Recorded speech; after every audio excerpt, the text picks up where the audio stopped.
Assalamualaikum all. I'm your biology teacher Samra Jahangir Alam. Hope you all are fine. Lecture start करने से पहले हम एक इंटरेस्टिंग इन्फॉर्मेशन के बारे में जानेंगे. डीएनए 20 से 25,000 जीन से मिलकर बना होता है. रिप्रोडक्शन के दौरान हर शख्स में एक जीन्स की 2 कॉपीज़ होती हैं. ईच पेरेंट से एक कॉपी आती है. ज़्यादातर जीन्स सेम होती हैं और इनमें कुछ डिफरेंसेस होते हैं, जिसकी वजह से ये पर्सनैलिटी ट्रेड्स जैसा कि हाइट, आई कलर, हेयर वगैरह के डिफरेंस को ज़ाहिर करते हैं. कुछ जीन्स डोमिनेंट होती हैं और कुछ रिसेसिव होती हैं. डोमिनेंट जीन वो करैक्टरिस्टिक प्रोसेस करती हैं जो नज़र आती हैं और रिसेसिव जीन की करैक्टरिस्टिक्स को सप्रेस करती हैं. हम 98% डीएनए चिंपैंजीज़ के साथ शेयर करते हैं, लेकिन फिर भी इनसे मुख्तलिफ होते हैं क्योंकि 2% का मतलब है थाउजेंड्स ऑफ डिफरेंट जीन्स.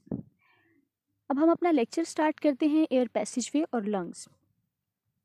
एक वीडियो से हम देखते हैं कि हमारे पास एयर पैसेजवे किस तरह से काम करता है और लंग्स किस तरह से काम करते हैं. रेस्पिरेटरी सिस्टम उन ऑर्गन से बना होता है जो ब्रीथ करने में हेल्प करते हैं. माहौल से ऑक्सीजन और बॉडी सेल से कार्बन डाइऑक्साइड के पास मेन एक्सचेंज का अमल रेस्पिरेशन कहलाता है.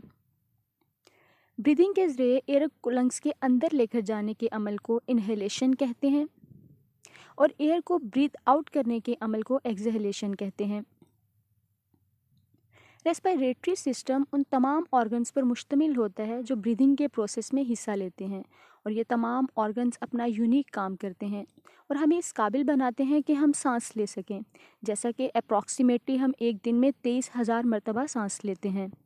रेस्पिरेटरी सिस्टम में नेज़ल कैविटी और नोज़ शामिल होते हैं जो कि बहुत से अहम काम सर अंजाम देते हैं, जैसा कि सेंस ऑफ स्मेल प्रोवाइड करते हैं. एयर जो हम ब्रीथ करते हैं उसको मूव और मॉइस्चर करने में हेल्प करते हैं.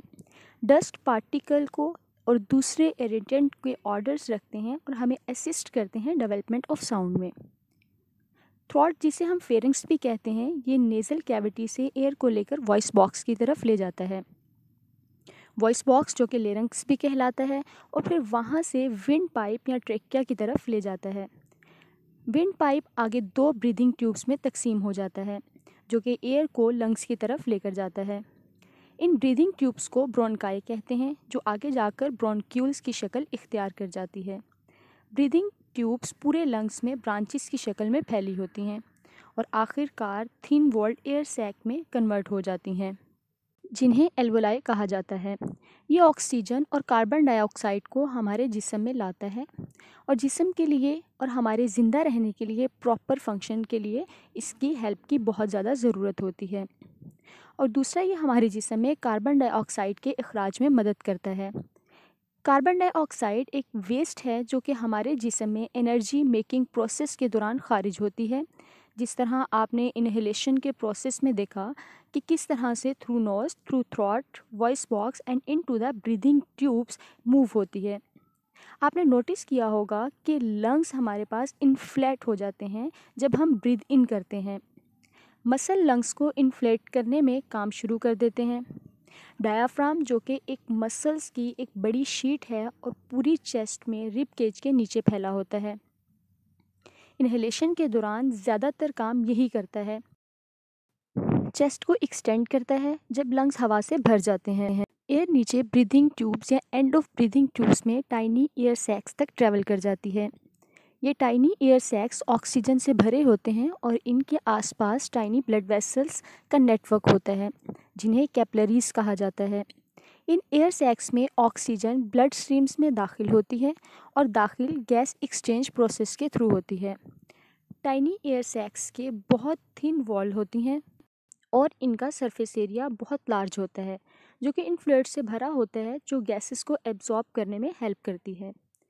ऑक्सीजन जो कि ब्रीदिंग एयर में शामिल होती है, इन टाइनी एयर सैक्स की थिन वॉल से होती हुई ब्लड में मौजूद रेड ब्लड सेल्स में दाखिल होती है और फिर ऑक्सीजन पार्टिकल्स आर्टरीज के ज़रिए ब्लड में ट्रैवल करते हैं.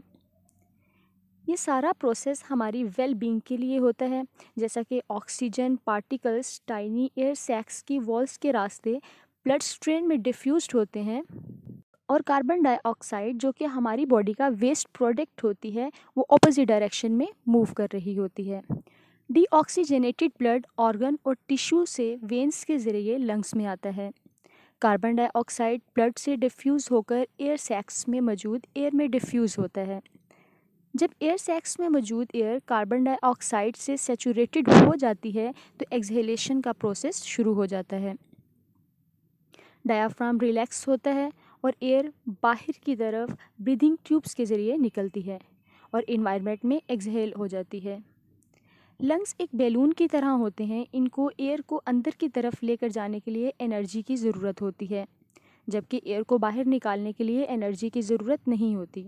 ये इन्हेलेशन के बाद एक्सहेलेशन को ऑटोमेटिकली रिस्पॉन्ड बना देती है।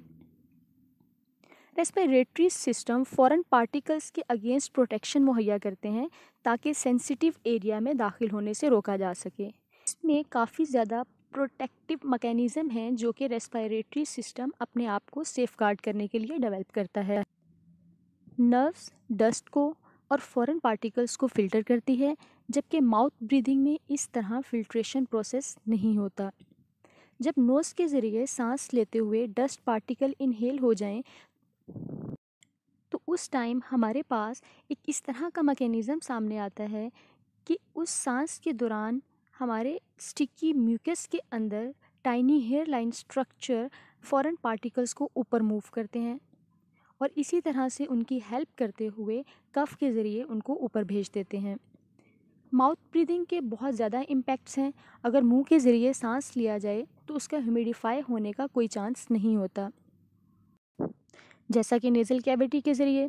मुंह के ज़रिए सांस लेने के बहुत से नुकसानात हैं, जैसा कि इन्फेक्शन का बहुत ज़्यादा बढ़ जाना, और इन्फेक्शंस में कुछ हमारे पास एंग्जाइटी का symptom, stress, sleeping problems, reduce immunity को बहुत ज़्यादा कर देना, ये सारे इन्फेक्शन जिसमें anxiety, stress, sleeping problems, reduce immunity आता है, ये हमारे पास मुंह के ज़रिए सांस लेने के सिम्टम्स हैं। मुंह के ज़रिए सांस लेना बॉडी को सेलुलर लेवल पर भी असरअंदाज कर सकता है, जैसा कि ऑक्सीजन और कार्बन डाइऑक्साइड की कमी। ये तो हमने देखा कि एयर पैसेजवे कैसे काम करता है। अब हम लंग्स के मुतालिक कुछ इंटरेस्टिंग फैक्ट्स देखते हैं। आप भी चेक करें, क्या आप इनके मुतालिक जानते हैं?